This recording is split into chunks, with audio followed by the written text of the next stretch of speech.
Día 34. Mentalidad de siervo. Mi siervo Caleb ha mostrado una actitud diferente y me ha sido fiel. Números, capítulo 14, versículo 24.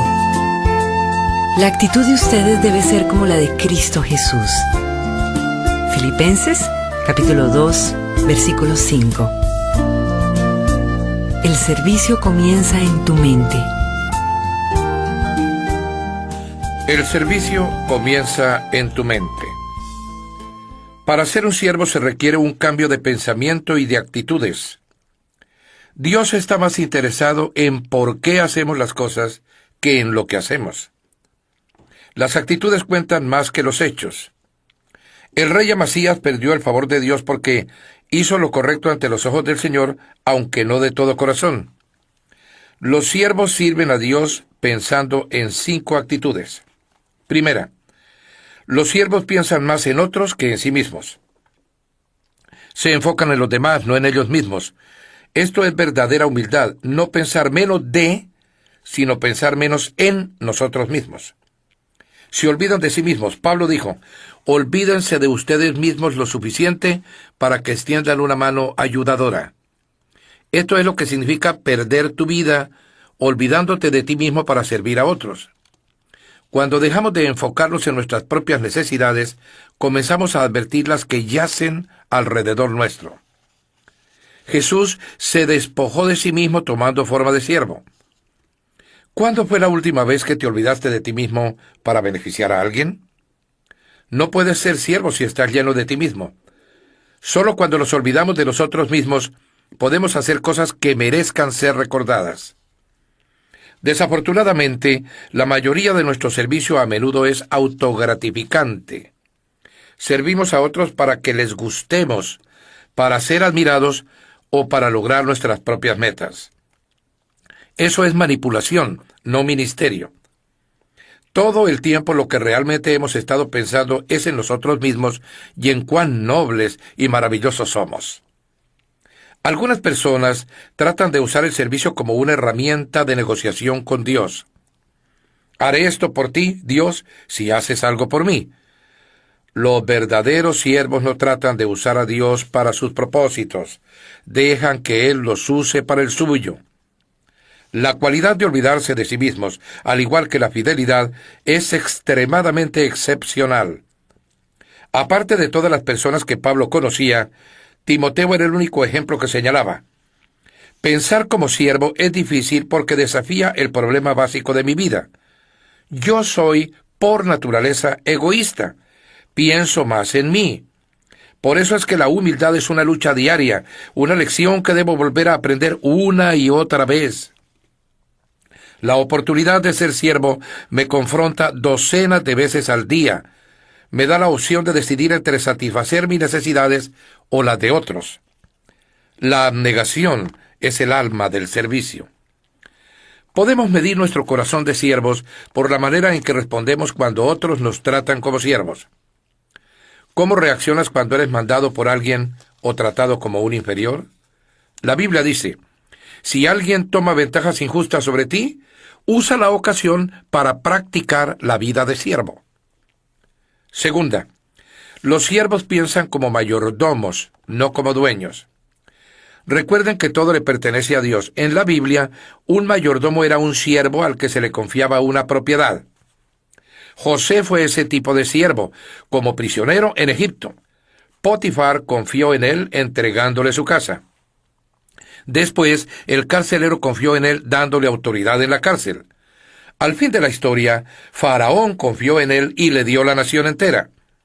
El servicio y la mayordomía van juntas, puesto que Dios espera de nosotros que seamos dignos de confianza en ambos aspectos.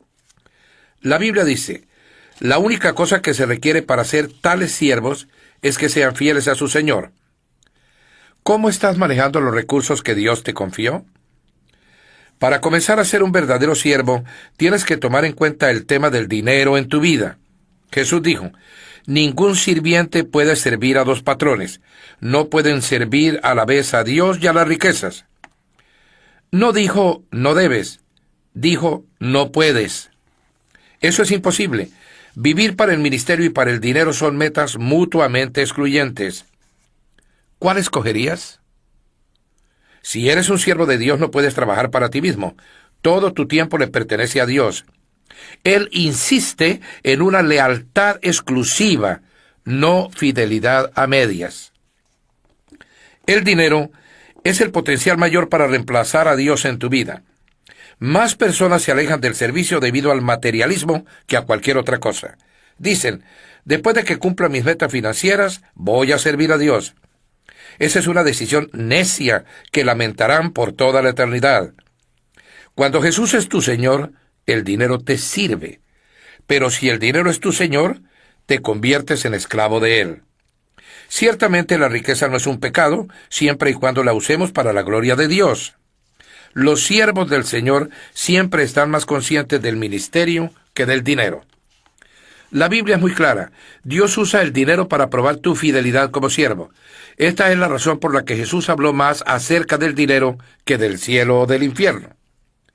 Él dijo, si ustedes no han sido honrados en el uso de las riquezas mundanas, ¿quién les confiará las verdaderas? La manera en que usas tu dinero incide en cómo Dios puede bendecir tu vida. En otro capítulo hemos mencionado dos tipos de personas: los edificadores del reino y los edificadores de riquezas. Ambos recibieron dones para hacer que el negocio crezca, haciendo tratos o ventas y obteniendo ganancias. Los edificadores de riquezas continúan acumulando más tesoros para sí mismos sin importar cuánto hacen, pero los edificadores del reino cambian las reglas del juego. Persisten en hacer dinero, pero lo hacen para regalarlo. Usan las riquezas para financiar a la iglesia y la misión de Dios en el mundo. En la iglesia Saddleback tenemos un grupo de ejecutivos y dueños de negocios que tratan de hacer lo máximo para dar a la congregación y para expandir el reino de Dios. Así que te exhorto a que hables con tu pastor y comiences un grupo de edificadores del reino en tu iglesia. Tercera, los siervos piensan en su trabajo, no en lo que otros hacen. No comparan, critican, ni compiten con otros siervos o ministerios. Están muy ocupados haciendo el trabajo que Dios les asignó. La competencia entre los siervos de Dios es ilógica por muchas razones. Todos estamos en el mismo equipo. Nuestra meta es complacer a Dios, no a nosotros mismos. Tenemos diferentes tareas y todos fuimos formados con cierta singularidad. Pablo dijo, no se comparen unos con otros como si uno de ustedes fuera mejor o peor que el otro. Tenemos mejores cosas que hacer en nuestras vidas. Cada uno de ustedes es un original. No hay lugar para celos mezquinos entre los siervos. Cuando estás ocupado en servir, no tienes tiempo para criticar. El tiempo que gastas en criticar a otros deberías usarlo para ministrar. Cuando Marta se quejó con Jesús de que María no la estaba ayudando con su trabajo, perdió su corazón de sierva. Los siervos verdaderos no se quejan de las injusticias, no viven lamentándose ni se resienten con quienes no están sirviendo. Solo confían en Dios y se mantienen sirviendo. No es nuestro trabajo evaluar a otros siervos del Señor. La Biblia dice, ¿quién eres tú para criticar al siervo de otro? El Señor decidirá si su siervo ha hecho lo correcto. Tampoco es nuestro trabajo defenderlo de la crítica. Deja que tu Señor lidie con eso. Sigue el ejemplo de Moisés, que mostró una verdadera humildad ante sus opositores. Como Nehemías, cuya respuesta a las críticas fue simple: estoy ocupado. Si bajara yo a reunirme con ustedes, la obra se vería interrumpida. Si sirves como Jesús, puedes esperar ser criticado. El mundo, aún las iglesias, no entiende lo que Dios valora en el servicio. Uno de los actos más hermosos de amor mostrado por Jesús fue criticado por sus discípulos. María tomó lo más valioso que tenía, un perfume costoso, y lo vertió sobre Jesús. A tan espléndido servicio los discípulos lo llamaron derroche. Sin embargo, Jesús lo llamó una obra hermosa. Y eso es lo que importa. Tu servicio por Cristo nunca es considerado como pérdida, aunque otros lo digan. Cuarta, los siervos basan su identidad en Cristo. Dado que ellos recuerdan que fueron amados y aceptados por gracia, los siervos no tienen que probar su mérito. Voluntariamente aceptan tareas que otras personas inseguras consideran inferiores. Uno de los ejemplos más conmovedores de servicio es la imagen misma que Jesús muestra cuando les lava los pies a los discípulos. Esto era equivalente a lo que hoy es un lustrador de calzado, un trabajo sin ningún prestigio. Sin embargo, Jesús sabía quién era Él, de manera que la tarea no amenazaba su propia imagen. La Biblia dice, Jesús sabía que el Padre había puesto todas las cosas bajo su dominio y que había salido de Dios ya Él volvía. Así que se levantó de la mesa, se quitó el manto y se ató una toalla a la cintura. Si piensas ser un siervo, debes tener muy definida tu identidad en Cristo. Solo las personas seguras pueden servir. Las inseguras siempre se preocupan de cómo pueden ser vistos por los demás. Temen manifestar sus debilidades y ocultan bajo mantos protectores su orgullo y pretensión. Mientras más inseguro seas, más quieres que te sirvan y más necesitarás aprobación. Henry Nouwen dijo, para que seamos un servicio a otros, debemos morir por ellos. Eso significa que tenemos que dejar de medir nuestros significados y valores con la vara de medir de otros. Entonces comenzaremos a ser libres para ser misericordiosos. Cuando basas tu valor y tu identidad en tu relación con Cristo, te liberas de las expectativas de otros, y eso permite servir con lo mejor de ti. Los siervos no necesitan cubrir sus paredes con placas y premios para avalar su trabajo. No les interesa que se dirijan a ellos con títulos, ni les gusta cubrirse con ínfulas de superioridad. Los siervos hallan que los símbolos de estatus son innecesarios, y no miden su valor por sus logros. Pablo dijo, porque no es aprobado el que se recomienda a sí mismo, sino aquel a quien recomienda el Señor. Si alguien tuvo oportunidad de ser ostentoso debido a sus colecciones y personajes relacionados, fue Santiago, el medio hermano de Jesús. Él tuvo todas las credenciales de crecer con Jesús como su hermano.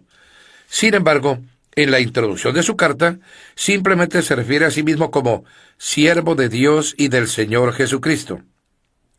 Mientras más te acerques a Jesús, menos necesitarás promocionarte. Y quinta, los siervos piensan en el ministerio como una oportunidad, no como obligación. Disfrutan ayudando a la gente, supliendo sus necesidades, realizando su ministerio. Sirven al Señor con regocijo. ¿Por qué lo hacen con regocijo? Porque aman al Señor y están agradecidos por su favor. Saben que servir es el mejor uso que pueden darle a su vida y que Dios ha prometido recompensarlos. Jesús dijo, a quien me sirva, mi Padre lo honrará. Pablo, por su parte, afirmó, porque Dios no es injusto como para olvidarse de las obras y del amor que para su gloria ustedes han mostrado sirviendo a los santos, como lo siguen haciendo. Imagínate qué pasaría si solo el 10% de los cristianos en el mundo tomara en serio su rol como siervo. Imagínate todo lo bueno que podría hacerse. ¿Estarías dispuesto a ser una de esas personas? No importa la edad que tengas, Dios te usará si comienzas a actuar y pensar como un siervo. Albert Schweitzer dijo, las únicas personas realmente felices son aquellas que han aprendido a servir. Pensando en mi propósito, día 34. Punto de reflexión. Para ser siervo, debo pensar como siervo. Versículo para recordar.